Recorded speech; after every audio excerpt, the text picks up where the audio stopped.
We are the foundation, bulletproof the hating. From the plantation, we built the whole nation. We are the foundation, bulletproof the hating. From the plantation, we built the whole nation. We are the foundation, bulletproof the hating. From the plantation, we built the whole nation. We are the foundation, bulletproof the hating. From the plantation, we built the whole nation.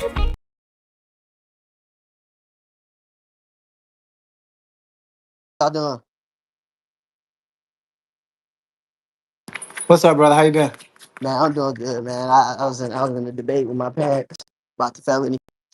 I, was, I had to stand on business real quick. I had to Hey, stand on business. Zakia's here. Bring her up too. You threw her. I sent her a call. I sent her a call.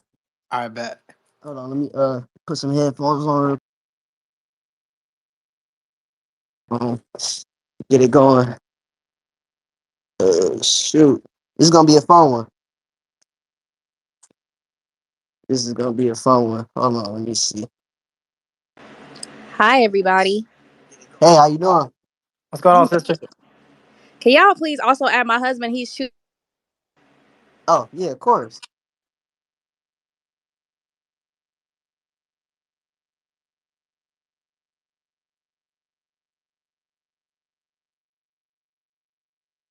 Just threw him an invite. Alright. Yeah. So hold on, cool. Let me send it out to a few more people. Get this going real quick, man. I think Isaiah wanted to stop by. Mr. Monologue. But all right, so you wanna grab that co-host, Zaza?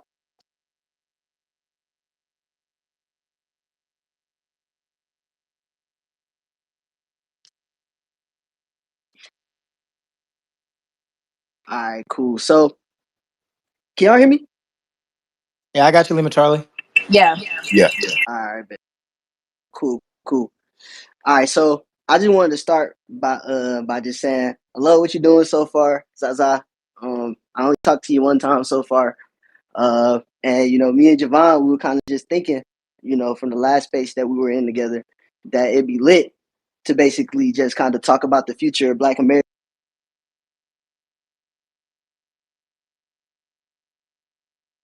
You broke out for me, Taji. All right, so cool. So I just wanted to say, I thought I wasn't on mute. I'm bugging right now. All right, but basically, Zaza, I just wanted to ask you, a few questions to kind of kick it off.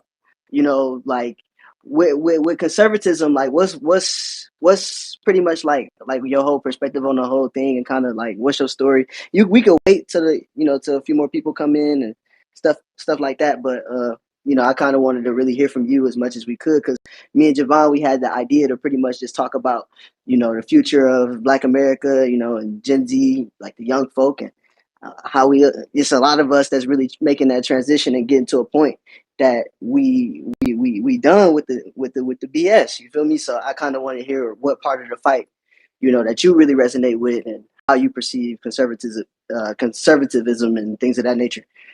So whatever you guys want to say, you and your husband, nice to meet you, Chu.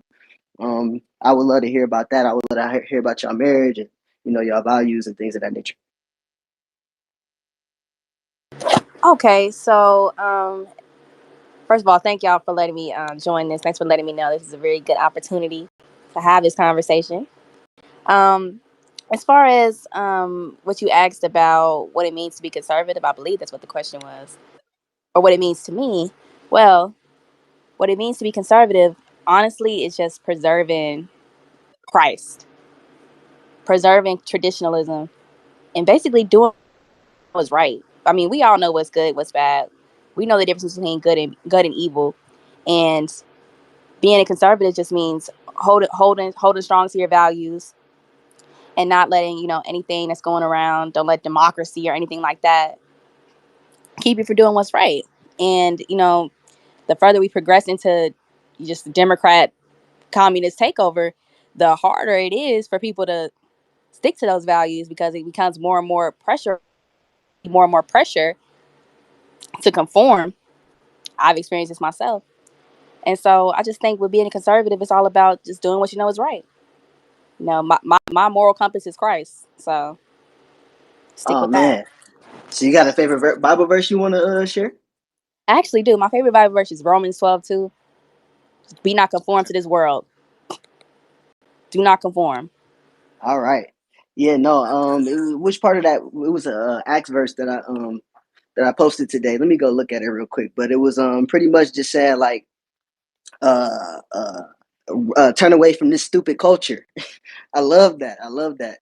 It's Acts chapter 2 verse 40. He said it says he went on in his vein for a long time, urging them over and over, get out while you can, get out of this sick and stupid culture.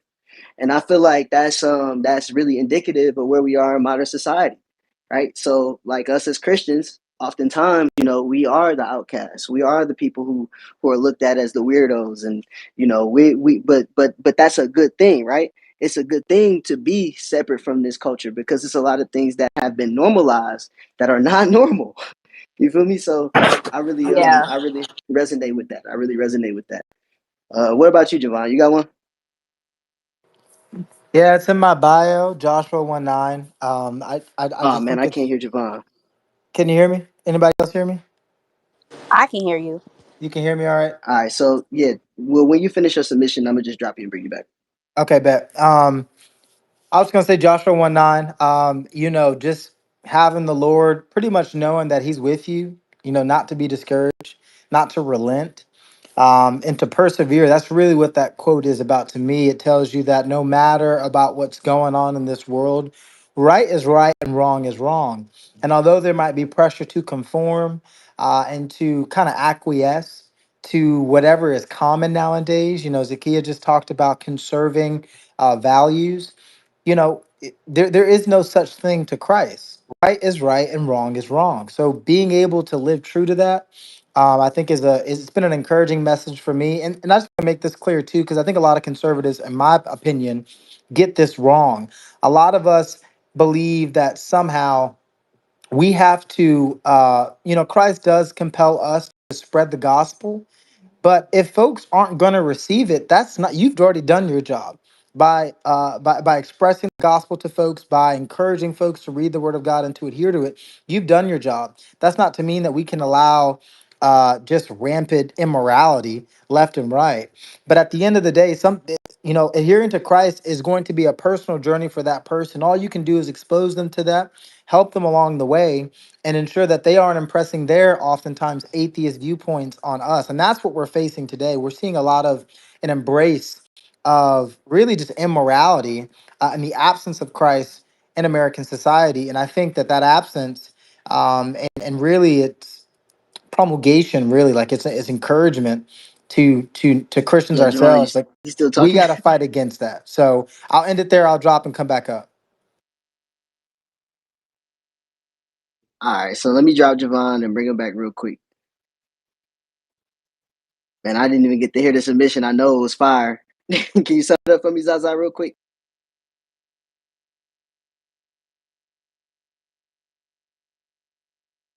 Yeah, he was basically just kind of piggybacking off what I said. Just don't conform. Essentially, as Christians, we need to preserve what we know is right. Yeah, that's a fact because God's law is written on our hearts. It's written on our hearts, and that's a beautiful thing. So real quick, just to kind of like break the ice a little bit. So, can you like, do you have like a favorite moment in like American history that you can name? Okay, let me think about that for a moment, actually, because that's a good question. Let me think. Yeah, all right, bet. Cause like for me, I don't know. Like I'm sort of like Javon's the history guy. Like he knows all the history. He's very like if I have a question about history, I'm gonna go ahead and ask Javon. You feel me? Because like he seems to know his stuff as far as that goes. I'm more so like I'm more so like into like the like a specific version of history. So I wasn't there to pretty much experience those things, but I struggle to find like a moment in time that I'm like, oh yeah, this was sick. But I did think that I did. I ain't gonna lie. Like for me, it was Barack Obama, which is funny, right? Because I'm not a fan of Barack Obama anymore. But I remember when Javon and I first talked, like Barack Obama, I was telling him that's what got me into politics. Uh, but then as I got more mature and more intelligent, I realized, okay, well, we couldn't even get clean water when he was president. So again, right, these sort of mascots, black people on the left, were usually used as mascots for oppression, and so that's something I pretty much take issue with. So for me, I don't know. I don't know if I have a favorite moment either. What about you, Javon? I just want to make sure I'm tracking right. My favorite moment in American history, is that what we're Yeah, talking that about? you've seen so far. Yeah. That's a really good question. I would probably argue that I think you know what? I would probably say, and this might sound kind of like what to a lot of folks, but just stick with me, right? I think after the Civil War, um, when Black Americans were forced to kind of figure out how to make something out of nothing, right? Because Reconstruction was stymied by Dixiecrats, the ancestor to modern day Democrats. But despite that, despite like the Jim Crow regime in the South, segregation, throughout all levels of American society, it was during that time that we actually saw blackness begin to prosper in an unbelievable way. I mean, people like to talk about folks today like Clarence Thomas or even folks in the past like Frederick Douglass, but there are so many. Like I remember in school talking about things like the Harlem Renaissance, really seeing the explosion of Black creativity, Black American creativity, and Black American art and music in the 1920s. Or we're talking about the establishment of uh, I won't call them governing philosophies, but like how do I put it? Of Let me say not the establishment, but the education and the promotion of ideas by folks like George Washington Carver, inventions by American scientists, Black American scientists, and scholars and stuff like that. Like there was just so much that happened at that time because remember we had been historically unable to do so much because of slavery. So it was like after our community got the opportunity to really start playing ball, for lack of a better word, in this greater American society, albeit in a segregated one, you really just saw an explosion. And so for me, that's my favorite moment because I think it can show a lot for modern day Black Americans where it's common talk to talk about how horrible this country is and how things are just diametrically against us. And then I look back at our ancestors who walked off the plantation illiterate, and not understanding how, because of oppression, of how to do much of this American experience. Like, how were we able to do so much with so little? So for me, I don't think we have any excuse today to talk about how difficult things are because our ancestors faced so much worse. I mean, outside of Jim Crow South, you had the KKK, you had US presidents, you had governors talking about segregation now, and you literally couldn't even on the same bus, eat in the same restaurant. I mean, all these things, obviously, that we know, but yet we did so much. So, again, for Black Americans today, I don't really think we have an excuse. I really don't. I It's a just don't fact. see that we have one because, again, if our ancestors can literally walk off the plantation and build so much. What is our Yeah, excuse today? that's a fact. All right, go ahead, chew real quick, and then I got something I'm thinking.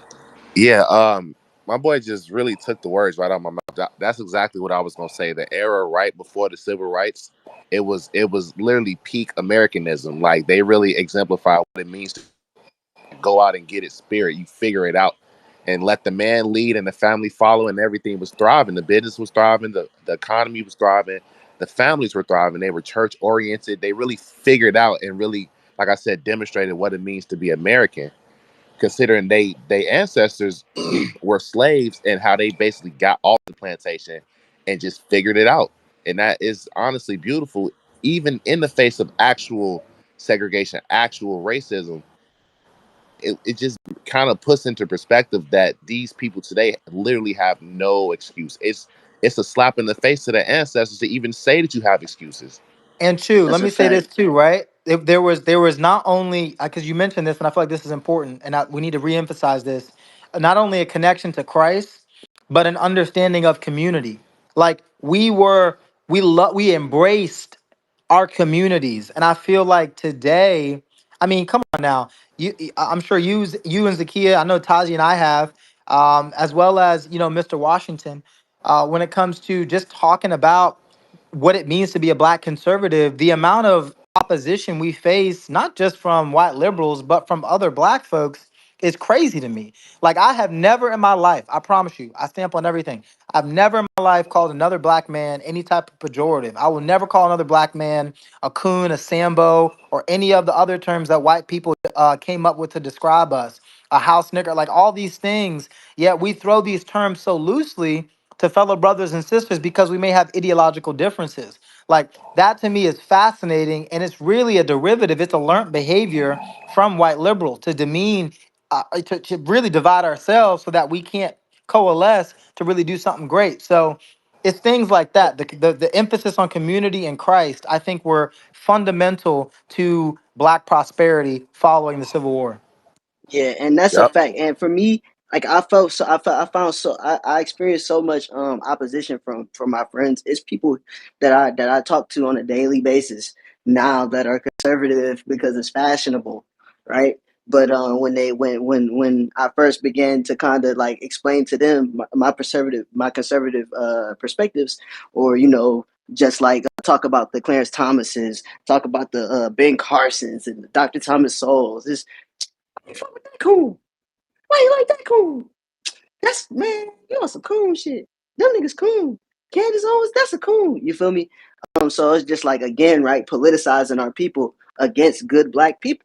And then even if you disagree with a person, why do we have to get to that point? And I feel like as a younger group of black conservatives, like it's just up for us to pretty much make it fashionable. And that's the key, and that's something I don't know, I don't really say that out loud, but I do feel like this Gen Z wave, like we will be the ones to pretty much usher it in and make it cool, make it fashionable, make it trendy. Because a lot of times, like I think the disconnect is not where people are as far as what they really believe. Because black people, they even teach it in college, that black people are socially conservative.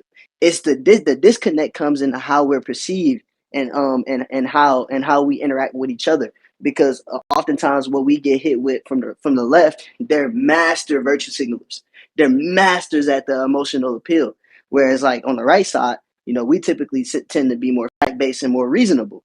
Go ahead, Mr. Washington.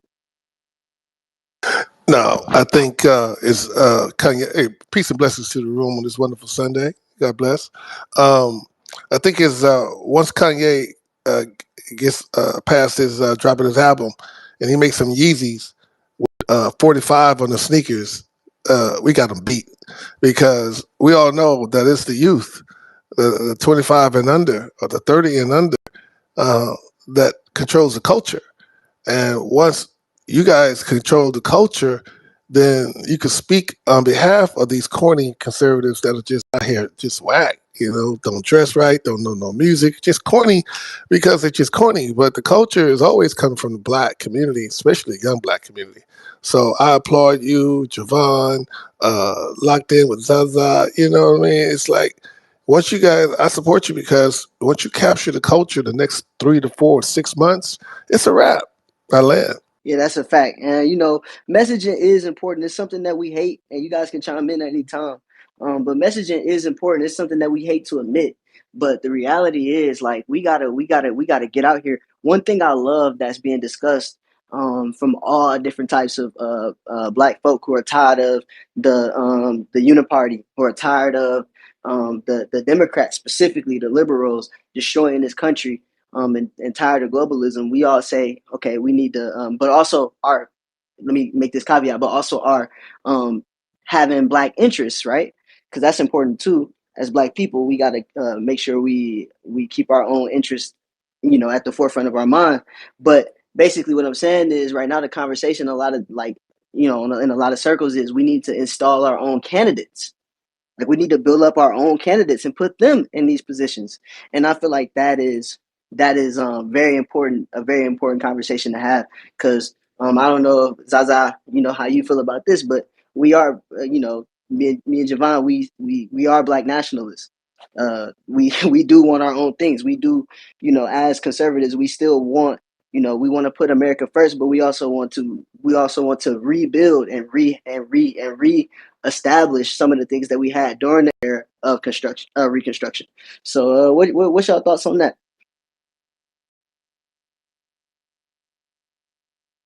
His question is, What do you mean, black nationalist? All right, so Javon, you want to take this, or you want me to take it? I feel like Yeah, you do a better I'll job. take a stab at it. So, hey, Here we go. Here we go. Here we go. You don't fuck this up, Javon. Don't fuck this up, and don't call nobody in this room you people. we're, I ain't even say nothing yet, bro. Hey, Just hey, the all right. just the OG. Don't get triggered and be calling people, black people in Hey, space, you hey, no, people. look. Watch this. Watch how eloquently I lay this thing out. For Zakia and Chu, what we say, what a black nationalist will believe is number one, we embrace our American identity. Okay, so that's fundamental that's like the fundamental framework for how we see America and what we should be doing, right? Not using terms like African American, but embracing terms like Negro or Black American to really re-emphasize our American heritage. That's number one. Number two, the second thing that we would say is like putting America first is not only in the interests of Americans generally, but Black Americans specifically. Like if we embrace this country and we say things like we built this country, which I think is an accurate description of kind of the American experience from a Black perspective. Like if we built this country, then we have to embrace that country not only in rhetoric but in actions as well. So understanding that policies should be designed, particularly foreign policies, but even domestic policies, should be designed with the understanding that if it does not put Americans first, there's no reason for us to be advocating for it because we've seen throughout the history of this country, things disproportionately affect our community. For example, if you look at trade, right? NAFTA and this embrace of globalism and this unfettered free trade, what did it do? It took factories out of Detroit and it put them in Zhaohu, China, and Yucatan Peninsula in Mexico. Like it takes jobs out of our communities and puts them in foreign countries. Or this immigration stuff, these open borders, these globalists believe in open borders. Immigration's a huge subject. And where do a lot of these immigrants end up?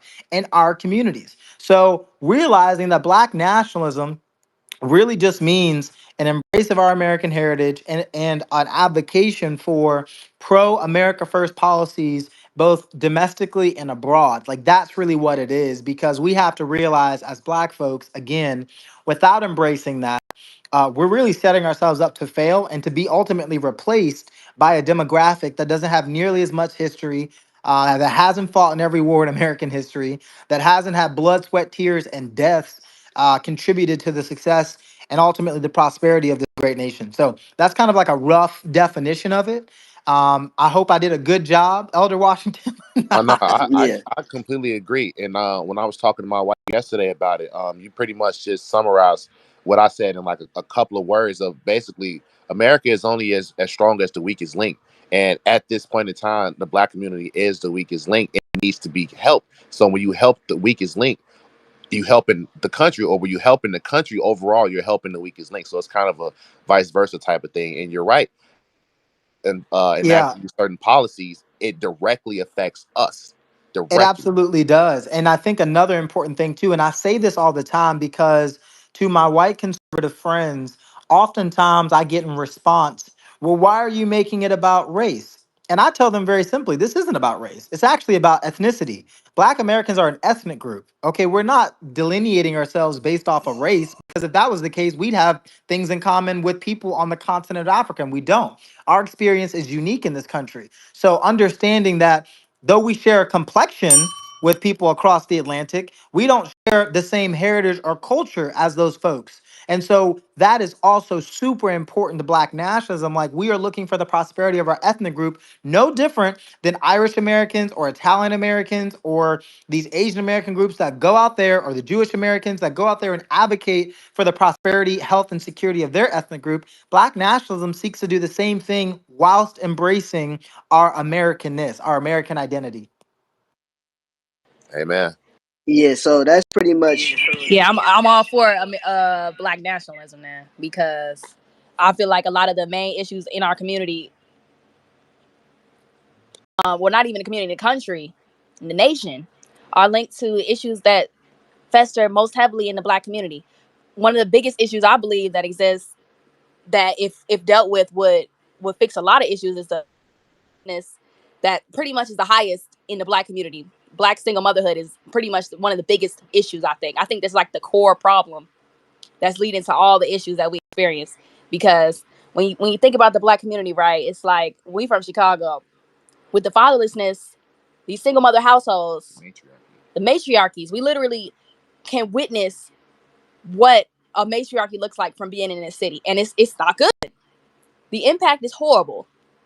And the, Have any father figures to look and up the Yeah, to. data I, supports And that. even with the men that are around, a lot of the men that are adults now have also been raised by single moms, so they're lacking something Right. also. And the data supports exactly what you're saying. Like, I always tell people, numbers don't lie. If you look at the data, children who grow up in single parent households oftentimes do worse. That's not always, but oftentimes, more often than not, that is the case. If you look at things like behavioral problems in school, if you look at things like interactions with law enforcement, or likelihood to be incarcerated, or abuse of drugs, these things, they're correlated. I don't know if you can necessarily say causation, but I do believe fundamentally that there's something going on with that relationship.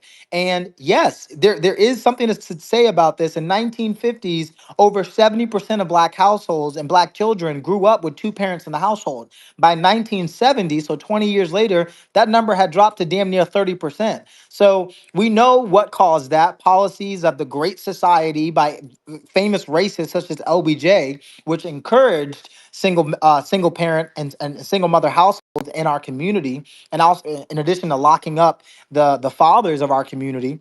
But on top of that, there's been a cultural shift, and I think a lot of Black Americans' minds, that frankly, I don't know, in my personal experience, and I would love y'all's opinions on this. When I try to have this conversation with Black folks, I get called, I get told I'm saying white talking points, and I'm like, no, like, I think that we have to look at policies, obviously, that are put in place, but like, we also have agency in our lives. Like, we're not just mindless, non-autonomous bodies that just go around doing whatever the government says. Like, we've shown we can resist whatever the government says, and we've shown that we can acquiesce to it. So that's also a conversation I believe we have to have within the community. Well, yeah, I and think. Oh, go ahead, Taji. no. You can go ahead because I'm looking for a specific citation real quick because I want to read something. But go ahead. Yeah, I mean, since 1968, there's been policy put in place for bilingual speaking people, and in the public schools, I had a school of about 30 people per class back in the late 70s and the 80s, and we all know in the public schools, mostly run by, ironically or systematically, by Democratic um, leadership, and those policies have been detrimental for Black children. For example, when the vaccine kicked in, I decided to employ all of my private school teachers that taught my oldest son, my second oldest son, and my daughter is younger, to homeschool. We put a pod together, and everyone said we were crazy. Why are you spending that money and not putting them in private school or create a charter school? And I said, well, it's simple. You want everybody to be vaccinated. They're not going to do it, and you don't want to give them any severance pay. So I would hire them, and I've hired them for the last 4 years. And now my daughter has graduated, cum laude, right, in her school. A total of 5 kids, right?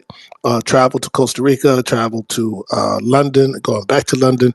I've been accepted in one of the most prestigious art schools for fashion and journalism in the world, in London, right? And she did it and worked hard on her job. She's been working since she was 15, and now she's soon to be 19. So when you create an environment for learning, then it also sets up the opportunity for the pedagogues, so the teachers, to be safe and secure to teach. If you're babysitting kids that can't sit still, you don't just give them Ritalin. When I see them put badges of bad behavior on kids, then you're telling me they're coming from probably a single family home and they're just being dropped off at school for those 8 hours to be babysat, right? So the system is Right. not working. It's decaying. Now, what do you do with that? Yeah, well, some kids survive because I come from a single parent home. I turned out pretty good. But my argument or disappointment with the Democratic Party is that they would choose identity politics over the facts. And the fact says that although we've been, this segregation has been around since the 60s, right? Uh, um, and it just hasn't been working. Whereas when we were segregated, all of our children excelled. Look at Booker T. Washington as a Right. Republican. Now all right, so check it out. So Gaussian curve, he said apologies in advance if this is inappropriate, but my question, why do more Black Americans not truly listen to Thomas Sowell and other wise men of similar ethnicity and cultural background? Okay, so that's funny that I checked Pill while I was about to cite, Dr. Thomas Sowell when we were talking about marriage and family, okay? Because when we talk about the matriarchy not working, when we talk about single parent households and things of that nature. When we talk about, the Democratic Party being the cause of the problem, right? But also not working to address the problem in a practical manner.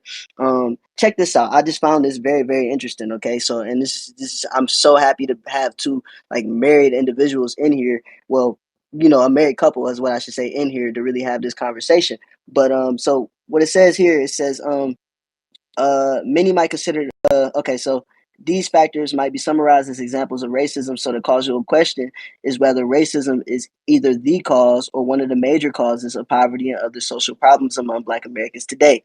Many might consider the obvious answer to be yes, yet some incontrovertible facts undermine that conclusion. For example, despite the high poverty rate among Black Americans in general, the poverty rate among Black married couples has been less than 10% every year since 1994.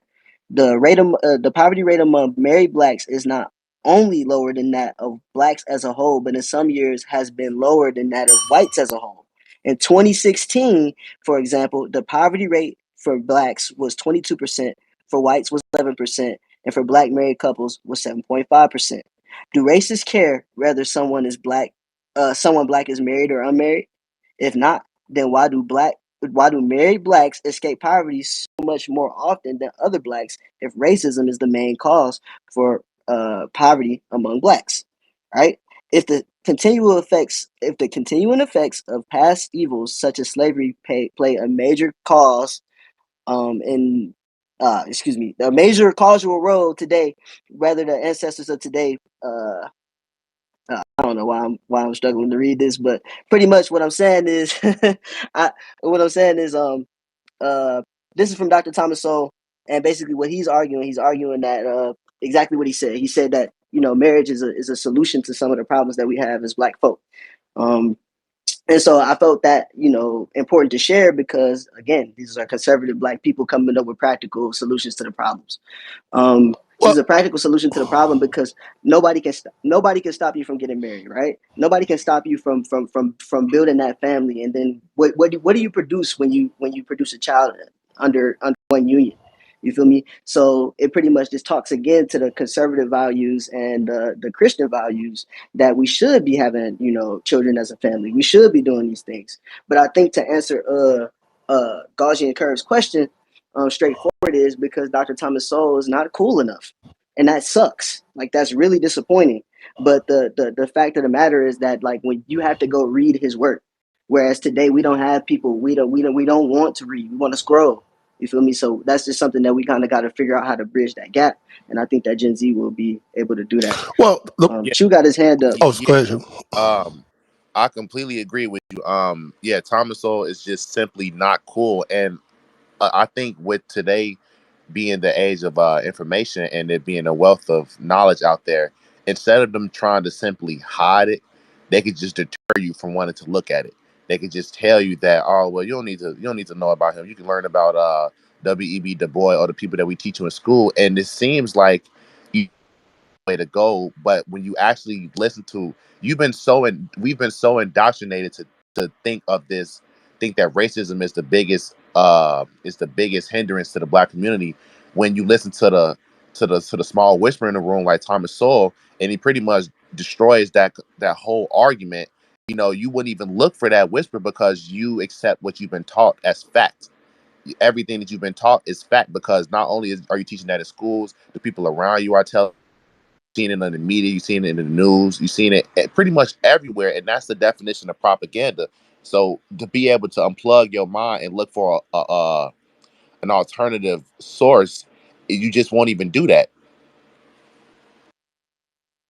All right, go ahead, Mr. Washington.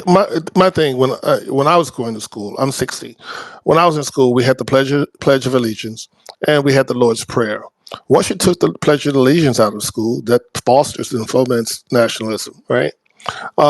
Then you take out the Lord's Prayer, which separates religiosity in the schools, and now you have more indoctrination from very liberal points of views. That's usually from white women that I usually call the daughters of the Confederacy, which have low expectations for the Black kids and high expectations for the other ethnicities in the class. For example, it wasn't until I was in the 5th grade when I had Miss Yee, a Japanese teacher, that I won a BRL poster, and don't know what BRL stands for, but I was very talented in drawing murals. So every year I would draw Santa Claus and all the reindeers on these large pieces of brown paper that you rolled out in the school. And I was allowed to skip a few classes to do so. So once you have a really strong pedagogy, right, that can isolate talent and define what you have. They have breakfast. Many kids, we had a breakfast program. Now, if you chose not to eat breakfast, that was on you, but we also were allowed to bring our lunch kits. We were allowed to bring our paper bags, and we had decent food. So today, you in these public schools under Democratic policies, you don't even have free lunch, right? The Black Panther Party did that very well. They did it better, just as good as Robert Smalls did, who's a Republican, right? So all I argue is that, yes, the Democratic Party and the Republican Party from 1968 until 1990s both had racist bipartisan policies that were voted on by people that had their kids in private school. The comments from Biden saying all our kids are going to be, by a bunch of savages, or in school with a bunch of people that's going to harm his kids. Well, he didn't stop to think that, well, your kids are in private school. Your kids are not going, and if they are in a public school, they're in the best all-white public schools. That doesn't mean they're smarter or more talented. It just means that the socioeconomic status that these particular people are in afforded them to be able to literally pay attention. But now the kids can't really pay attention. Why? We have internet, we have cell phones, we have hip hop music that is taking over the culture. And we all know that young children, all children, and there would be no hip hop, white children who had money. Most of Black kids couldn't afford to buy the CDs. They were bootlegging them, but they still were able to capture the culture, but they couldn't afford to go to the concerts. Look at all the people that are undergirding the concerts for Taylor Swift. Those are not all adults. Those are teenagers mostly, right? So when we are not allowed to participate in the culture on both sides of the political stratum, right? Be it a liberal or be it conservative, and we're constantly, kids are being indoctrinated for one view, particularly Common Core, is very racist.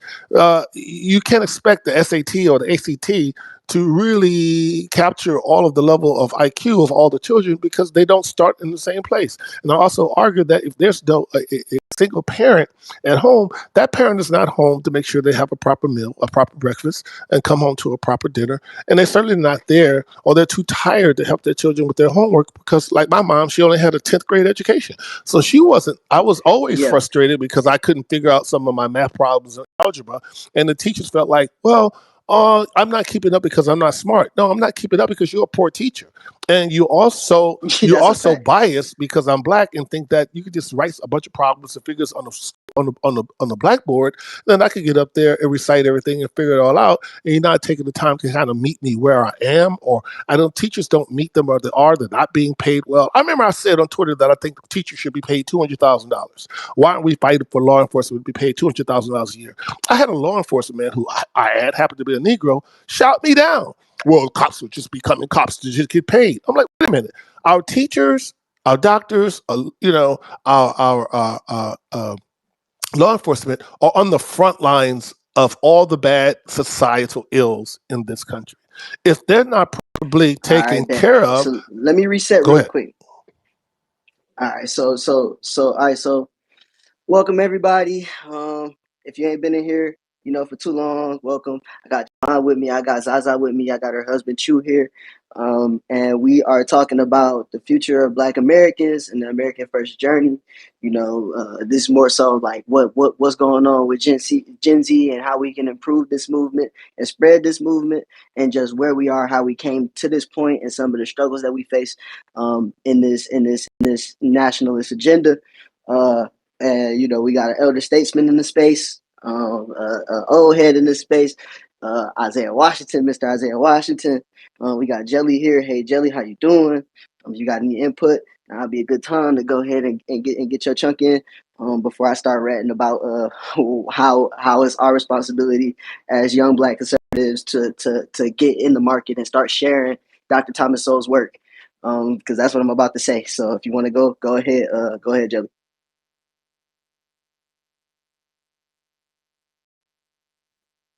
You gone, Jelly? I'm just going to go to just finish up and land. Is that the issues that I've seen in the schools is that it's being unfair every 2 or every 4 years that identity politics takes up more oxygen than finding common ground, than finding commonality. How are we going to measure our youth today if we don't keep a moral high ground, even the way we speak to each other as adults? Like, for example, when I was in South Carolina, I spoke for an hour, but I was talking to mostly white South Carolinians that were middle class or upper middle class.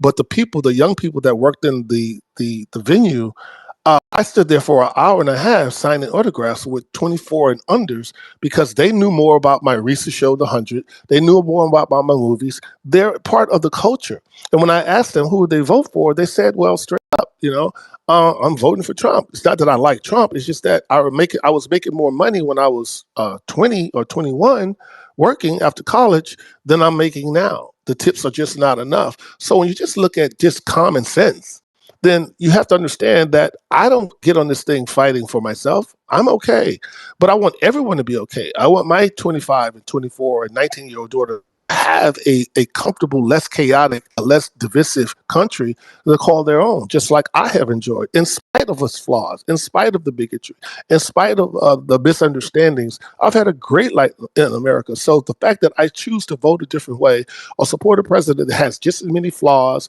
or just as checkered past as the current president and all the presidents before them, it's just not, in poor form. It's just insane.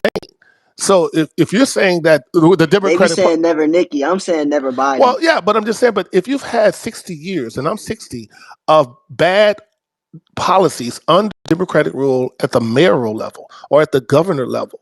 See, I always said, well, how are you so mad at Trump when he's at the federal, he's an executive. Some kids don't even know the civics. They don't know the difference between legislative, judiciary, or executive. How are you mad at a president for doing you harm or not doing enough for you when those federal dollars goes to the state? It goes to the governor and it goes to the mayor, and people don't even know who the district attorney is, the attorney general is. They don't know who the sheriff is. They just vote Democrat, Democrat, Democrat, don't know their policies, don't know their background, don't know their histories. Why? Because you said the Republican Party is racist. Well, I would argue that the Uniparty is racist, that the current people in power on Capitol Hill is racist, and that if I say that Trump did a great job for 4 years, me being a corporation, and I save more money in my taxes, then I'm going to fight for that. I think anybody in their right mind to not do tax evasion or tax avoidance, but to pay less taxes, less government, and let the people decide what they need to do. Keep the government out of these civilians and the citizenry's business. That's how I'm moving, and I enjoy that under the great duress and hoaxes and all the distraction that man had. Black people still got a stimulus check. Biden haven't given any black people a stimulus check in 3.5 years. So the precedent has been set. But when people are hurting and in harm, and all the people that's been harmed that we know for a fact because of Fauci's leadership, being behind the pulpit or behind the on the stage at the front line at the press secretary meetings, more than the president of the United States, and we also know all of the allegations, whether they are real or not. We know a lot of people have been harmed by being vaccinated. And we all know that anybody who knows biology and knows a little bit about science, that these were all trials, and that this was something that was done to get us in this space to depopulate and then control the environment and who they're going to vote. And that's why the immigrants are so special and so looked upon as useful, because who do you think they're going to be beholden to? Trump? Hell no. They're going to be holding to the administration and Biden because he's allowed them to get away from the country. Hopefully they're asylum seekers. Hopefully, and that's it. You cooking? That's it. You cooking? All right, man. Go ahead, Jelly. You was cooking, Mr. Washington, but I really wanted to let Jelly go and then chew. What's going on, y'all? Oh, this is a good title. Gen Z Black Americans are the future, the America First journey. Absolutely. I'm at the top of Gen Z, and I have to say that I think that the Black Americans that are around our age, we have understood and kind of reflected on how the family was broken apart by the Democratic Party and some things that have happened, and we are actively trying to correct it. Even in just social dynamics, people are actively trying to get over the over sexualization and the control over our culture and media lies. And I'm proud to be a part of that generation. It's a few inventors. It's this dude that I keep seeing him on TikTok. He has been turning trash into fuel for his car. And he's on TikTok just making lives about it. So stuff like that, I mean, God watch over him, but stuff like that, we cannot underestimate stuff like that and how it changes the world. And I do believe that this generation, we are the turn. You know, a lot of times, and I hate to really say this like this, but I'm gonna just be honest and say it. A lot of times when I'm talking to demographic of older people, I hear the same information regurgitated. I never actually hear it applied to anything, and I never hear an individual and new thought using the information that has been given. I just hear plans from other people constantly over and over and over again that people still then don't even know how to apply.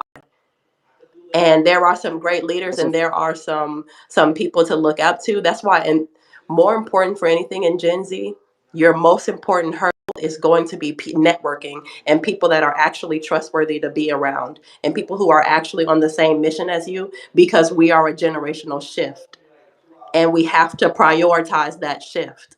And so if you get your leadership, if you get your mentorship from somebody who is not trying to be a part of that shift, then you need to take the tools that you can get, and then you need to find somebody who is inspired by the fact that you want to be a part of that shift.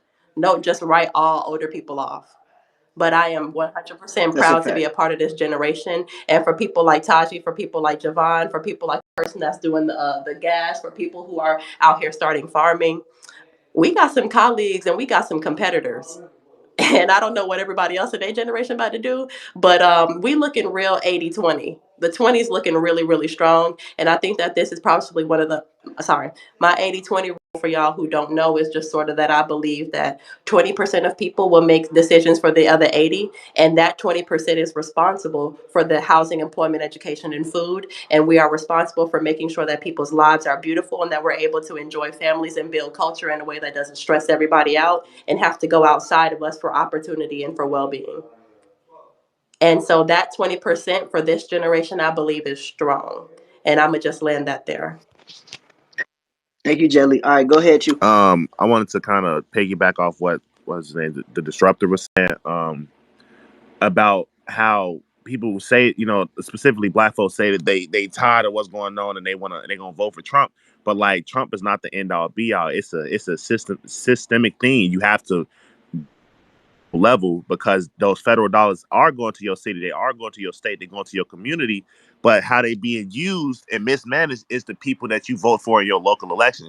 Like, for example, in Chicago, they think that people think that Chicago is going to go red for some reason because you see a couple black folks on TV talking about how much they mad at the immigrants. I mean, mad at Brandon Johnson for bringing the immigrants over here. But the fact of the matter is, we told y'all before that Brandon Johnson was going to prioritize the immigrants. He said it in this platform. He said it in his policies. He said it on TV as he was running. This is not a surprise. We knew that this was going to be happening, but they voted for him because he was black. That's the only reason why they voted for him. So we need to get over this. We need to understand that the black folks that they put in our face are not like, as you would say, black. They are actually the opposite of that. They're actually being used against us. So it's not just the end all be all.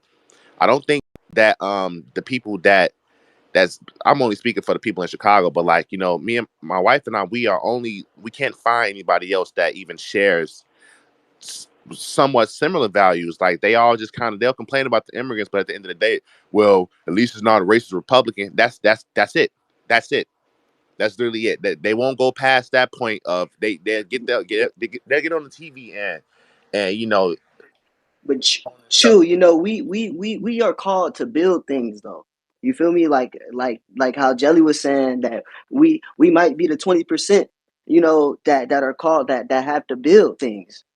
So I would say, it might be up to you to build that community of I black was thinking conservatives, about of it. people who I'm, want I'm better. trying to see how. And then, yeah, I mean, well, start with this, man. Start with literally like building a community around all of us. That's how I feel. You can go ahead and finish because I did interrupt No, you. My bad. you're right. But if you're gonna build something, you gotta, like, first things first. What are your intentions, and where are you coming from as far as when you quote unquote want to switch parties? Because at the end of the day, they all parties, and they are two wings of the same bird at this day and age. It wasn't always like this, but at this point, I understand when people say it's two wings of the same bird. That is very apparent to anybody that's even paying remote politics. Especially when it comes to globalism. Exactly. They all on that. They all on that, and that's why they hate Trump so much, because they showed their hand to Trump thinking he was gonna hop on the bandwagon, but he wasn't. He's for the people, and as black people, we need to understand that when somebody is America first, they are all Americans first. You got to look at yourself as American. When somebody say American first, how is that racist? That doesn't make any sense, because are you not American? Well, see, that's the thing. No, they think we came from they think we came They from think Africa. That's they the still problem. They think we think African we American. Egyptian. I literally have to talk to my Yeah, goofy friend stuff. like, man, you gotta let Egypt go, bro. You don't even know if you really from Egypt. Like, I did my ancestry. My people was from Nigeria. My people were slaves. Like, Bro, thinking you from Egypt and you live in America is crazy. You know how far away? That's another no, conversation for for real. another Yeah, day. like, but that's what it is. We gotta identify as American first. That's what it is, and embodying that American, and understanding where this country was founded on. It was founded on Christianity, because Christ is the truth. And when you turn your back on God, you turn your back on Christ, that's why we suffer in the way we are now, specifically in the black community, because women in charge, women in power is a sign of God's judgment. The second we turn our back on God, now all of a sudden all this stuff is happening to us. Yeah, and I wanted to say to that point before we go to Judge and then Andre and then back to Isaiah. I wanted to say that that was really well said. But as far as like the Egypt thing goes, and then the African in general, all of this Pan African ideology, I should say, this really is just white supremacy. That is white supremacy. You feel me? Like thinking that you're from Egypt because they have dark skin or had dark skin at a point, like that is insane. Like that is white supremacy, That's delusion. right? Kind of lumping everybody who has dark skin into a category of black, and then lumping everybody who has white skin into a category of white, as a means for a competition. You feel me? Because that's what race was created for. It was created as a stratification system to basically create a hierarchy that the dominant white majority could exploit.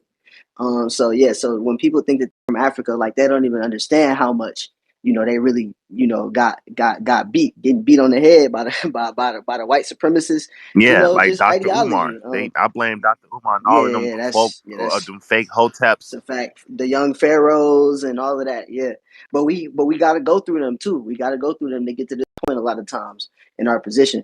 Go ahead, Judge.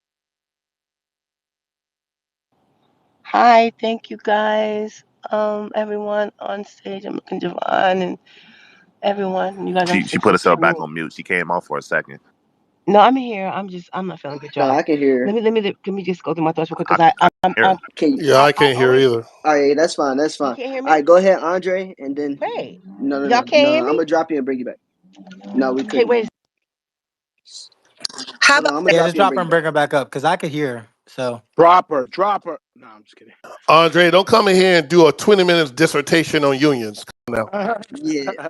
Oh, all right. Well, don't make me bring the timer out. Go ahead, and make your point. Then we gonna go back to Judge, I and then we mean, go to all of the Isaiah. civil rights leaders that we respect and revere, they all worked in the labor movement and dealt with unions because it's a strategy in order to bring communities, um, into the kind of conditions, improve them, because you can't do nothing without work and labor, right?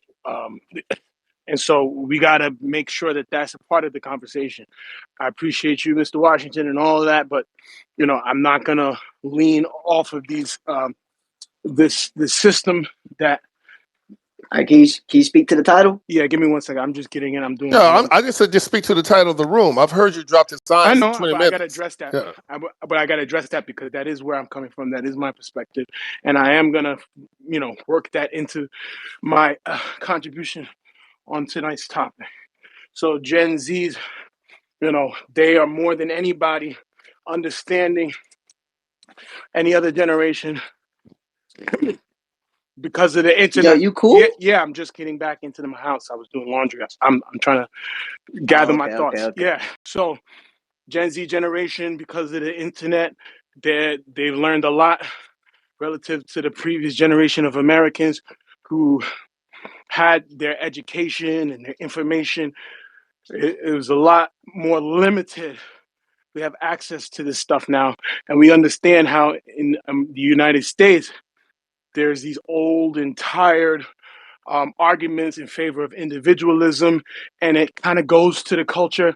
But the Gen Zs, they're looking through that, and they're saying, well, what's going on? What are these leaders talking about that goes against, the status quo? What the country's been repping? And so they see that all of them had said, socialism is an important concept and all an important tradition to help us improve and to you know make lives better for the community. And so yeah, the youth, they're more into socialism. They have a more robust criticism of capitalism. They are very much into the labor movement. They're out protesting like it's, going out of style. Very, very attuned to activism and, addressing the power structure with all of this information. The critique isn't these kinds of simplistic, you know, understanding of what's going on. They're more likely to reject it in favor of something more nuanced and sophisticated, understanding that the economy is very important. All of these things, Marxism, become a lot more popular. All of Whoa. All I right. told you. So let me go these ahead and are My clarify a real few turn. things. ideas. My These are turn. real. And Javon, hold on, because I gotta clarify a few things. Yep. These are triggers for a Those lot of Black people. Americans are not those Black Americans are not the future like we building. The ones that Okay, are out so when ready we're to saying protest and get on strike no, and okay, support the just labor because you're out and movements ready, hold and on, the slow down. anti-war You're not gonna movements. speak while I'm speaking. Okay, so just because somebody's out and protesting doesn't mean that they're out and doing work. Okay, so Yeah. just because somebody's being radicalized to through an institution to view Marxism as a good thing doesn't mean that Marxism is going to work in practice. People have been radicalized for a long time, and this is a result, right? Taji, The Black conservatives that you see. Taji. Hold on, I got a quick. what's up? Andre does this often, and I'm sorry. I've been listening quietly. Can you name one system, one communist government in the world where black people are the predominant victors in society? I just don't understand the argument. It has never been. Yeah. It has Bingo. never been the Yeah. case. It never You will don't. be the case. from Cuba to Vietnam to North Korea to Russia. They do not, to even Marxist leaning governments like the one in Venezuela. That is not, those aren't pro black societies. What you're doing is you're being radicalized to believe that somehow Marxism, which promises this idea, this romanticized version of society that neglects basic human nature, that throws away ideas of nationalism. Marxism was Have you tried in read this it? country when the Puritans came. And Have you you know what read Karl happened? Marx? They actually starved to death Do you because know collectivism about does not what you're work. speaking And about? if you look at other countries that have Jovan, tried to Stop adopt have it, you interrupting. read? if you look at other countries that have tried to adopt it, most You notably haven't Argentina, read Karl Marx. most You're most talking notably about something that Argentina, you Why is he haven't coming read through the about. mute? most notably Argentina. See, I don't have to read about communism to see its effects today. That's what you misunderstand. You guys are stuck in books, and I'm living in reality, whereas communist governments have led to the greatest suffering in human history. So I know you can tout off what Karl Marx intended, but Karl Marx was also a racist who didn't believe blacks were capable of doing Marxism because we weren't intelligent enough, if you really want to get into Karl Marx. So how about that? Because I have read the book. And that's what I'm trying to tell you, brother, is that your ass would not be considered a communist to Karl Marx. You would be considered lesser than human. He was a noted racist, sexist, and did not believe in half of the shit he preached. Okay, he was doing it because he wanted attention. He was a desperate man, and somehow he was desperate enough to get your attention. Marxism will not work in this country because to do so, you would have to destroy America at its very core. And if you think black people, as a minority group in this country, are somehow going to prosper under this idealized society, I don't know where you've been. I really don't know. Capitalism has been the All right, and greatest since we instrument cooking, in American prosperity, to include Black American prosperity. Our communities prospered when we embraced capitalism and stopped depending on Uncle Sam to give us our way. And last thing I'll say is, I find it to be so fucking crazy that the same people that will tell you that the American government is systemically racist, historically opposed to black people, and currently anti-black, are the same folks advocating for the expansion of the federal government, the embrace of federal government powers, for this idea that somehow one day some person's going to come around and get rid of the federal government. Is the government racist or not? Because you can't say it's racist and anti-black and then want to give that same government all the power. I don't understand that logic. It just doesn't make sense to me. all right, and so since we cooking, so I got something in the jumbotron from clearly. Okay, his name is No Logic, Just Vibes. Well, you need to stick to vibing, because first of all, Taji, you don't this want is me to in respond to response. that? Hold on, no. You don't need It's to. You my don't need to, because turn. Aha, hold on, I you see don't what need we're to, doing because here. we're gonna go judge. Just put your hand back up. We're gonna go judge, then we're gonna go choo choo, and then we're gonna go back to Isaiah. But before we do that, I'm gonna address what I put in the jumbotron. So this gentleman is responding to my point about the white supremacist ideology and Egypt and the pyramids and Pan Africanism comment, right? So first of all, your DNA test is not gonna tell you where you're from, okay? Your ethnicity. Okay, there is no racial gene marker. Race is made up. It's made up. Okay, I understand we live in America and we see and we understand that America is overly racialized. But again, right, it's a racial stratification system that was created to create a hierarchy of race. Okay, to exploit, the concept of black and the concept of white. So that's first of all. Second of all, no, it's not the same when we claim to be indigenous American. We literally are indigenous to America. Not everybody came on a boat to Africa from Africa. Okay, so even the name America, if you look at the Oxford English definition of the word from 1538, it's going to say indigenous to America. So there is no such thing really as indigenous American, because the word means indigenous to America in the first place. So I don't know what we're doing here. When before 1492, when the European settlers got here, there were black people here. That'd be us. Okay. So to any immigrant, right? To any immigrant, okay, who identifies as white, I just want you to understand that when you make these bogus ass claims. Okay, I'm not going for it. So go ahead, Judge, and then Choo Choo and Isaiah. Can you guys hear me now? I Yes, got we you can. loud and clear. Thank you. Yeah, you guys. Actually, I was trying to respond from over an hour ago, and I think I was wanting to respond to Choo Choo, and I do want to talk about Generation Z. Um, Choo Choo, you said, and it's been over an hour, I think it was you, that black people are the weakest link. And that was troublesome for me, sir. Black people are not the weakest link. We're actually very strong. Um, I'm strong with link. I don't see myself as a weak link, so that's just something that I wanted to kind of point out to you. And then you said that we need the most help, and we're talking about Trump and conservative party versus the liberal party, and one of the things that I want to talk about and keep expressing is the different ideology of conservative versus liberal.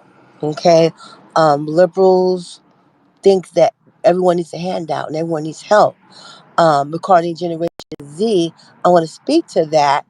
My daughter's Generation Z, 1997. During her graduation, she and I had a disagreement. She grew up in the suburbs of Los Angeles. She went to college in New York City. She spent her senior year in Europe. And she did her thesis on gentrification. And during dinner for her graduation, we had a problem because my daughter's a liberal. She's like, "Oh, mommy, it's generational poverty. It's just generational poverty." While she was there in New York, she sent me the picture of these little black kids. "Oh, mommy, these inner city kids, they're so cute." This is the ideology and the thought process that they are promoting about black people. My own daughter believes that, oh, it's systematic poverty, as if we can't get out and take care of our business. And I hope I'm making myself clear, because the idea that I'm a weak link, I'm not a weak link. Hold on. Okay, So okay. Let me finish. 'Cause I lose my thought, because I want to talk about Generation Z, because this idea that how they move and so forth. Like, I don't think that they're always the best communicators. I think to some degree that they can work on communicating, because a lot of things are done digitally. But then again, it falls back on social economics. Like, were you in high school? Were you in a team? My daughter joined a sorority. Those things create, the ability to learn, to network, to work in groups. If I'm making myself clear, and where I'm going with that is, as a people, we need to start the foundation. It's us, our ability to work together. We can have all these goals and objectives, but the foundation is cracked in that we struggle with engaging. Like, in some rooms, the person is more concerned with making their point than listening and understanding the other person. That's how nah. you build and All right. grow. So Judge, can I All right. So I'm gonna let you go because you did address him. So I'm gonna let him go and then I'm gonna Okay. go Um, because Okay. he misunderstanding what's happening yeah. here. So yes, I did say that the black community is the weakest link, and that is in fact true. If you look at any statistics on the black community compared to any other race, we are the weakest in most studies. So, and also, I didn't say that we needed help. I never said that. We need God. Never said we needed help. We need to put the man back in place and put everything back in the order that it used to be before the civil rights movement, before it became a matriarchy and women were in the head. Now, understand.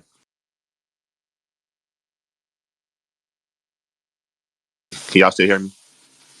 Okay, Yeah, I sorry. can. So the thing is, the reason why the black community is suffering so bad is because it's not because of systemic racism. It's not because of none of that other stuff. It's because of the lack of character and the lack of fathers in the home. It's everything is done on an individual level. This whole world is made up of families, made up of individual people. So if you can fix the weakest link in those families, you can fix the weakest link in the world. If you fix the weakest link in the country, you can fix the weakest link. You feel me? It all breaks down to like a small thing. Everybody can do their part on their own. So no, I don't think that black people need help. I think they need to return back to God and put stuff back in order. So right now, the reason why it's and those two things go hand in hand is because the reason why the black community is suffering is because they have the women in charge. it's 75 to 80% of all black kids are born to single parents. Now, I don't know if you noticed, but most of the time, single parent means single mother because the mother gets custody of the child. So right now, the black community is currently functioning under a matriarchy, and there's nothing biblical about a matriarchy, and no moral community would put women at the head. No other race is doing that at the rate we're doing. And that, I understand. And can All I right. say this to So you real quickly? Let me respond to him real one quick sentence. because One what sentence. I just want to debate with you just to say Mm, that when you say that the black community is doing worse, I don't know what matrix you're talking about, what studies and what measure, how you all measuring this right. and All that. right. All right. okay, All right. All I'll right. say So All right. We know so, for a so fact that we we don't are have to keep struggling. going, but I'm just saying No. No. No. that's your All feeling, right. your So belief, so and so so when you so. can I? feel and you think a certain way, you be. All right. So look. So check it out. I'm about ready to get Choo Choo the co-host, because I don't know where Zaza went.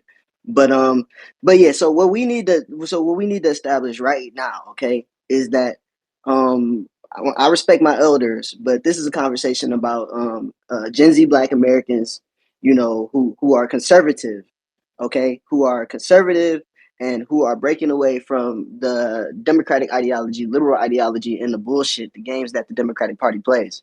Okay, this is about the America First journey. This is not about critiquing us and in the fashion that what the older generations feel like we need to do, but rather what we feel like we need to do and how we need to be, moving through society and trying to make this a bigger movement than what it is. It does not help us, for our elders to be in here telling us things that we already know. Okay, so this is an opportunity for us to grow and get to a point that we can grow our platforms, utilize our platforms, and bring more people closer to God as Christians, as we're called to do in the Great Commission, and bring people away from the Democratic plantation, that we can think for ourselves and make these people earn our vote, and also build up our own candidates and put our own candidates in place so that we can instill like nationalism where appropriate. Okay, so that's pretty much the conversation. So I don't want to get into the normal dialogue here. I really want to talk about Gen Z and what we need to do as a group to improve what we have going on and really just sing our praises for what we're doing right. So go ahead, Mr. Washington. Can I say this real quickly before you let me go? Because I just want you to hear what I said. What I said was one of the issues is listening to understand.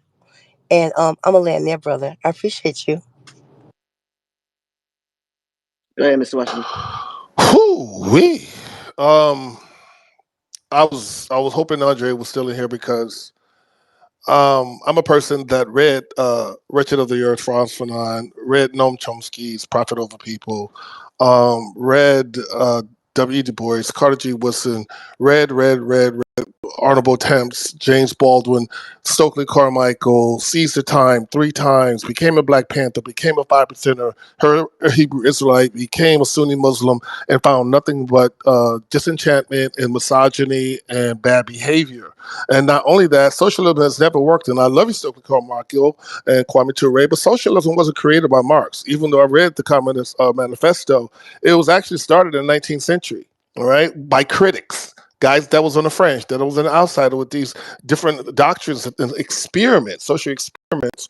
Primarily started with the British and French speakers, especially Tom Spence, Charles Fourier, and Saint Simon Robert Owen. So that's there. And the other part is you're talking to a person that was a whole ass communist because we were tired of being oppressed. And wherever you find oppression, you're going to find rebellion. You're going to find rioting. So the whole thing, why I became a communist in the 90s is because I was looking like the Black Panther Party to fight oppression. We weren't fighting white people.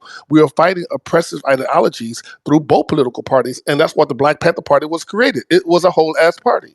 And it had many organizations across the nation. But all the time we fight against oppression, we somehow get infiltrated and co-opted by COINTELPRO, co-opted by liberal doctrines, and then next thing you know, we're feminists, or we don't need a man, or we don't need God, because most of the people that created Zionism were not religious people. They were atheists. So the thing that these beautiful people locked in and Choo Choo are saying is that, hey, we're going to ride with God because we don't have any examples. That's number two. Number three is that, hey, man, with Mark Carter is not trying to turn Chicago red in terms of walk away. All right, because I don't follow Brandon Strock because he doesn't offer anything other than making a lot of money talking about the walkaway program, which I was with him because I was a blackface to undergird his fundraising. But he had no plan to get black people to register for the Republican Party because he didn't want people to know, because black people think the Republican Party is racist. So it was all a fraudulent thing, and he paid for that by being put in for J6. That's number 3. Number 4, what we're talking about is the American first journey, and these black Americans are the future, which you guys are. And this space is about how you need to be more educated on and undergirded with proper wisdom and information and know that you're not fighting a political party. Mark Carter is not asking everybody to go red and turn red. It's symbolic. It's symbolic and say you can vote for whoever you want. You can not vote. Okay, that's your interest. You can vote for Libertarian. You can vote for Cornel West. You can vote. Just don't vote for the Democratic Party and the policies that has hurt your community in Chicago, starting in 2011 with former Mayor Rahm Emanuel and former President Barack Obama, who created this treasonous policy called Cities for Actions, which put immigrants first back in 2011. So Choo, just because you don't know it, that's what Mark has been talking about for almost 4 years now. All right. When nobody was talking about City for Actions, nobody was talking about the Office of New Americans and OMDB trying to replace Negro with African Americans. We've had many treasonous acts from immigrants, a Kenyan American who was the president for 8 years that did nothing for the so-called black community. But because of symbolism, and I voted for him twice because I was angry and thought I was sticking it to the man because we have a black man running the country in the White House. Well, that was yet another liberal lie. So here we are.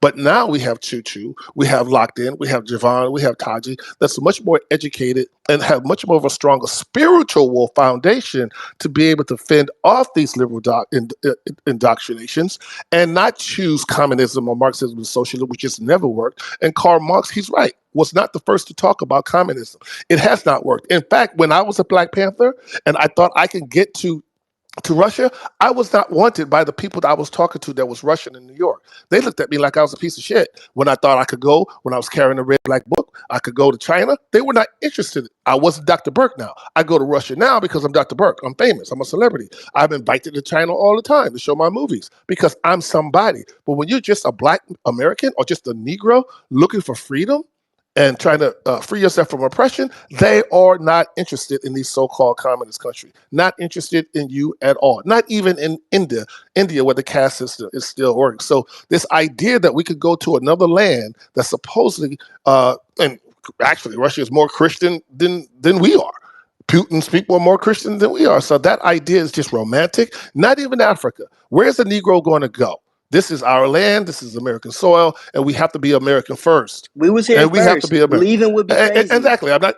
Leaving would be And insane. Ivan Van Sertima broke that down, and they came before Columbus. I understand the indigenous people. Bro, that's all cowardice. that. Nobody respects Exactly. no So, coward. but we have immigrants that are in power and are descendants of immigrants who fled.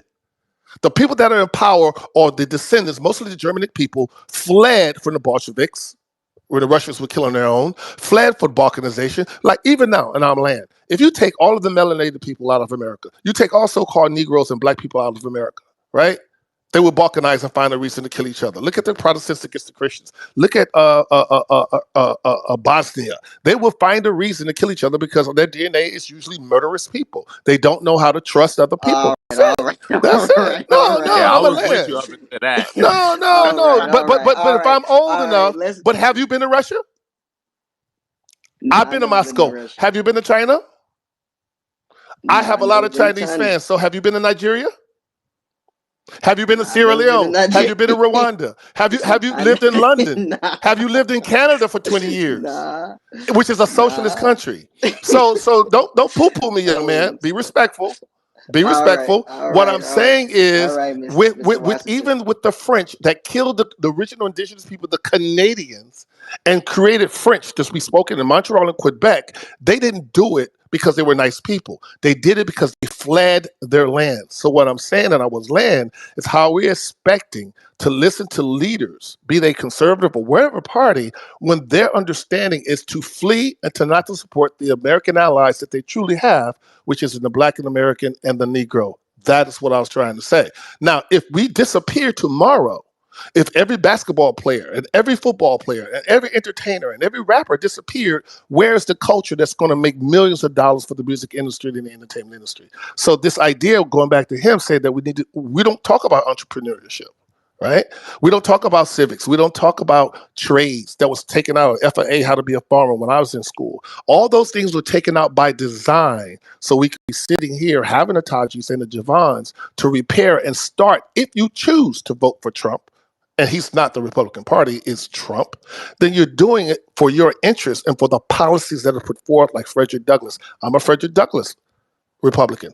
Policies over people. That is where I land. Facts. All right, go ahead, Carrie. Then back to Choo Choo.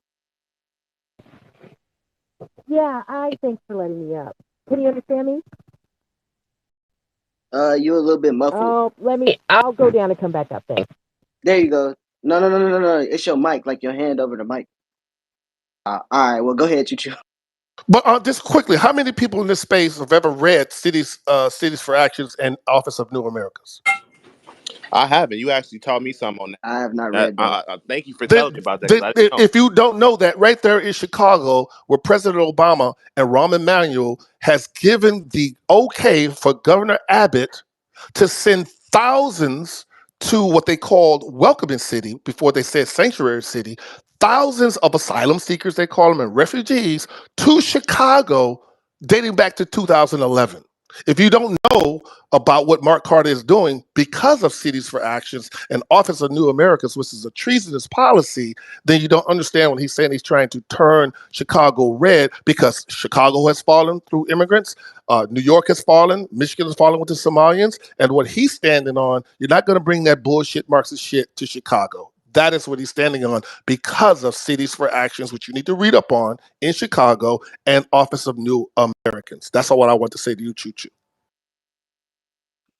All right, go ahead. Yeah, I'm Choo gonna Choo. definitely look into that. I didn't know anything about that. You know, when we really only got like Red and Christ Pill like over a year ago, so we still, you know, we know a lot of stuff, but of course we don't know everything. But what you just told us is definitely insightful, and I will look into it.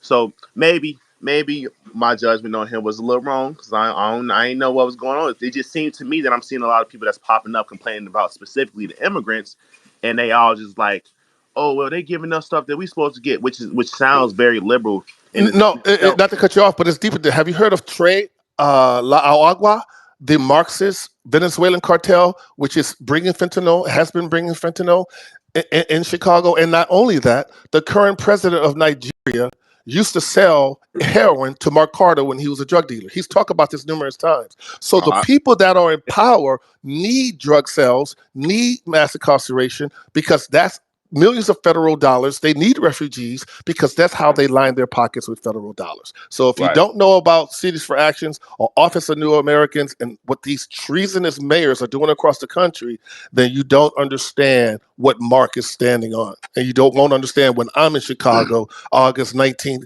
to peacefully protest the DNC convention. Right. So I get that. And yeah, like I said, I'm gonna look into it. But from what I seen from the video that was going viral, just just some of the lingo that he was using as far as what they gonna do for us, it seems like he's just going from one party to another, expecting. No, we created a pact. Okay, I'm gonna tell you, we created. No, I know he's gonna say no. He created. I helped him create a Going Red political action committee where he has vetted right there in Chicago, his handpicked. Okay, I don't know if they're all black. Ashley Ramos is one of them, where we're going to undergird their campaigns, handpicked to vote for the interests of the Chicago people as Republicans. He's not trying to just get everybody to just vote Republican sight unseen. He already has candidates already picked that he's going to roll out March 19th. Right, but what I was saying is what I got from the video that was going viral is that it sounds like he was going from one party to another, expecting some more handouts, which is in itself a liberal way of thinking.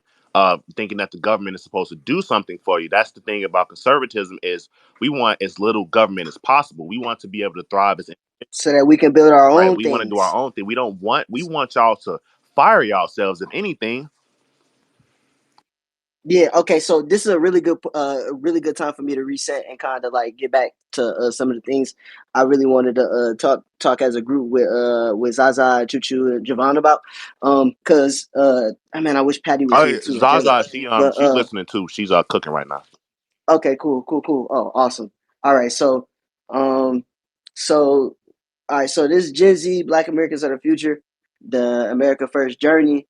So really, I won't like Javon and I, we wanted to put this space together to really talk about where we are, in the current conditions of things as a people, as Black conservatives, as Black Republicans, as MAGA folk, America First folk, and all the good things, nationalism, and all of these things. We really wanted to do our best to kind of like just well, I ain't gonna speak for Javon, but I know I really wanted to do my best to kind of just figure out like a plan of action, you know what I'm saying, or just some steps and ideas that we could follow to kind of grow this movement independent of the big corporate, the daily wires and things of that nature. Because a lot of times what I notice is that Black people, we become the mascot for things a lot, and we lose our Blackness on these journeys a lot, and we're exploited a lot. So I think that's why the Black nationalist aspect of where I speak to is very important. I feel like that's why it is because again, right? Why do we want small government? Well, we want small government because whenever the Democratic Party, aka the federal government, has given us anything, it's made our conditions worse. It's fucked us over, right? But during the period of Reconstruction, we had autonomy to build our own things and have our own things. So that's the why. You feel me? So I was just thinking about the Dr. Thomas Sowell point about him being boring, and you got to read it, and then once you read it, it's not like it's gonna revolutionize your thinking. But we have to we as the young Black conservatives who are cool, right? We have to be the ones to relay that message. You feel me, to the people, to people that we understand. You feel me? Like we have to do almost what like I mean I hate to use him, but we gotta like all right. So Kanye, right? Like Kanye made conservatism cool to a point. Um, that a lot of people wouldn't even consider it, but then they saw Kanye. I feel like, bro, we gotta clean this stuff up because I saw Javon like he had it was a picture. I think it was Tim Scott, and who was that? I think was it man? I think it was Mitch. I'm not sure, but basically it was two members of the Republican Party, and they were dressed. They looked terrible. And on these Oh funny no, you're like talking about like Lindsey Graham and Tim Scott. They look so yeah, it was bad. Lindsey Graham. And I I couldn't love figure, Tim Scott. but I yeah, know him. But let me me tell too. you, He's awesome. some of the problem is this is what you're speaking to, Taji, as Black Americans who are conservative, this is why we seem like we're out of touch with a lot of our community because people see that and they're like, bro, we don't even dress like that. Like, I would never Yeah, in my life walk out the house wearing something like that. Granted, I know they want a trip that to the shit look border and they crazy. was trying to, I guess, look like somewhat border patrol, but there's no swag, bro. There's nothing there. So, Yeah, and I but think again, that's really, in my opinion, that's a vestige of age and really just not keeping up with the times more so than it is because if you look at some of these older Black Democrats, they dress the same exact way. The difference is we just look corny as hell on the GOP side when we dress right. like that. And I think that's where That's a me and fact. Zaza come in because we are younger and we were a part of the culture. Like I don't really post about this on my page, but I'm a music producer, like a pretty established music producer in Chicago. Like all of the rappers and stuff that's promoting that evil stuff. I used to work with them, so I know these people personally, and I've embedded myself within the culture, so I understand the way these people think and the way that's why I'm saying like I don't know if you're gonna be able to flip them red because most of these people are unknowingly voting Democrat. They just go Democrat just because if they even vote at all. Right. So we gotta. So our work, and I'm gonna call on you soon, Davey. But our work is so important, as that because I have a little bit of what am I trying to say? I have a little bit of experience in the music industry as well, and I mean I wasn't famous or nothing, but I pretty much left the music industry to do exactly what I'm doing now, which is become an attorney and work on the Constitution and try my best to work on about abolishing a felony or at least fixing legislation. because I felt like the music industry it just sets you up to be used by the liberal establishment. I actually just made a video about Representative Jamal Bowman creating a hip hop task force. Right, so we got so much work to do because they're trying to like leverage clout, people with big platforms to keep them on the Democratic, plantation. Whereas like we don't even address we don't even address that side of our culture, but we have to engage with it. We have to make the short form content. We have to make this stuff cool. You feel me? Like we have to, have dreadlocks under our MAGA hats and things like that. We can't just, you know what I'm saying? Like that's why that's why Trump is so loved, because like he will talk to anybody, he will go anywhere, he will do anything to make you feel him and understand him. Them shoes is ugly as hell, and I bet not see nobody with them Facts. on. But the point, the sentiment is there though. The sentiment is there though.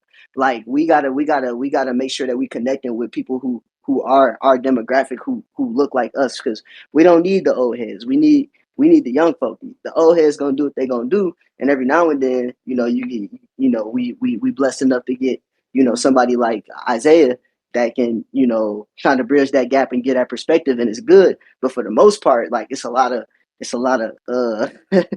I don't know, bro. It's just like it's a lot of BS going on with the old folk. But go ahead, Dave. Hey, what's good, y'all? What's happening, man? Appreciate the space. Surprisingly, I actually like the direction that y'all are taking the space. Not necessarily that it's about debating all of these different points, but kind of trying to take the lead on what you guys see and what you guys want to push for it. My question, I think, because I heard a lot, and there was obviously some stuff that I vehemently disagree with. But my thing would be to what is y'all plan on speaking towards this bootstrapism, or how do y'all even feel about bootstrapism? Because it seems like that's where a lot of the older Republicans would be going anyway. So how do you guys differ in that messaging with it? Uh, Javon, you want to take that, or I was gonna Chief? say, to me, bootstrapism just seems like conservatism is very individualism, do-it-yourselfism. You know, man of the house-ism. You feel me? Like that's what it sounds like to me. Yeah, I can respect that, and it was great that y'all brought up the points about the times where our ancestors actually did these things, and then we know we have over 100 cities that were burned, bombed, destroyed, flooded, shot up, and things of that nature.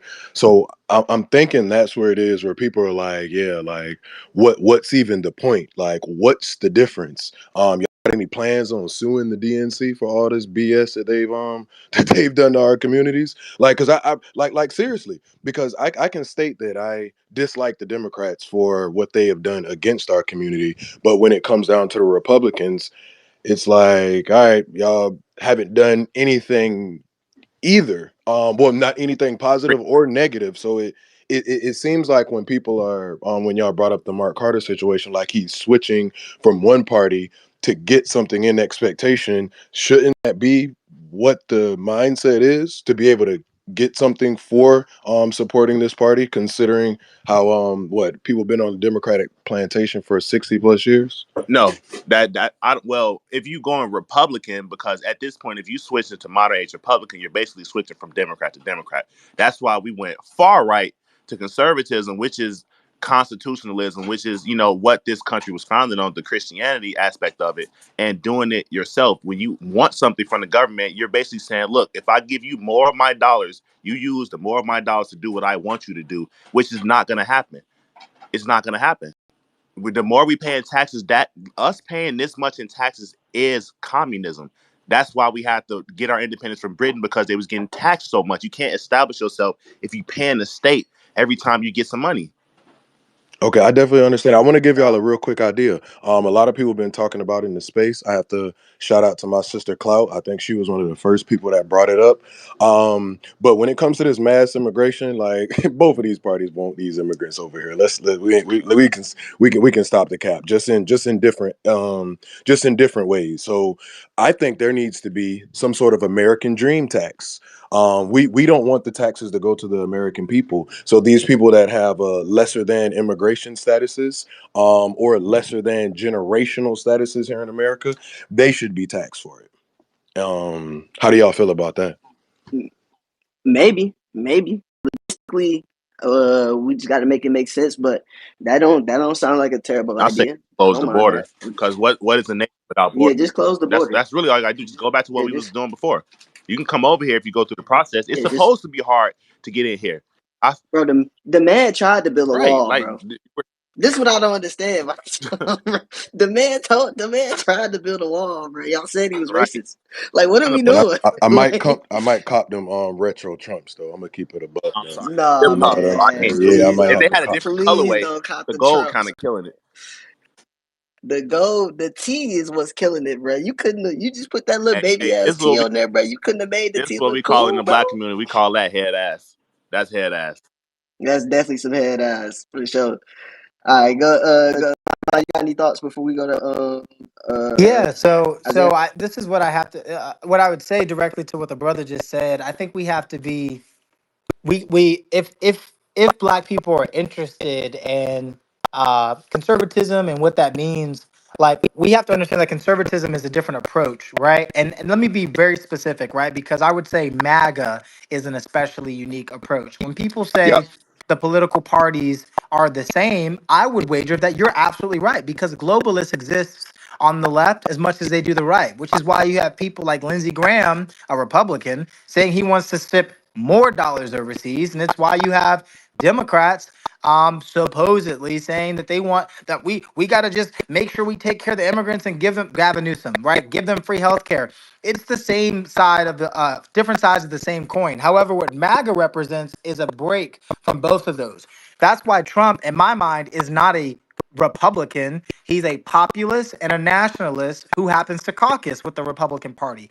That's really like that's why MAGA people, MAGA supporters come from all sides of the political spectrum. That's why you even see some Bernie supporters who kind of like what Trump has to say because it's not faithful to a political party. It's more so an idea that he's embracing. And with that, we can't approach, in my opinion, right?